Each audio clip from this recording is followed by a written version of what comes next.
अस्सलाम वालेकुम। आप देख रहे हैं पीए न्यूज एचडी और मैं हूं आपके होस्ट सादिया बतूल। शामिल करते हैं आज की अहम खबरें। Chief of army staff COAS general Saeed Asim Munir Nishan Imtiaz military ने आज कंबाइंड मिलिट्री अस्पताल CMH रावलपिंडी का दौरा किया।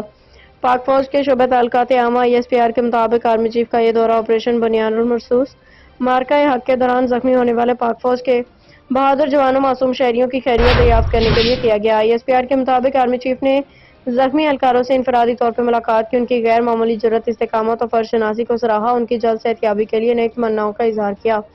जनरल आसिम मुनीर ने इस मौका पर कहा कि हमारे शहरियों और सिपाहियों की जुर्रत और कुर्बानी पाकिस्तान की सलामती की बुनियाद है।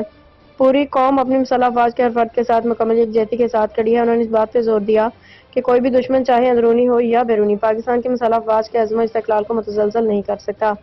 COAS ने कहा कि ऑपरेशन बुनियानुल मरसूस मार्का हक के दौरान अफवाज पाकिस्तान के जरी मरबूत और मुत्तहिद रद्द-ए-अमल ने अस्करी तारीख में एक रोशन बाब रकम किया है, जबकि अवाम की पायदार हिमायत ने कौमी इत्तेहाद और यकजहती को मज़ीद मुस्तहकम किया। ISPR का मज़ीद कहना था कि army chief general Saeed Asim Munir Nishan Imtiaz military ने फौजी जवानों की फलाह व बहबूद, तिब्बी सहूलियात और बहाली के लिए तमाम मुमकिन इक़दामात जारी रखने के अज़्म का अदा किया।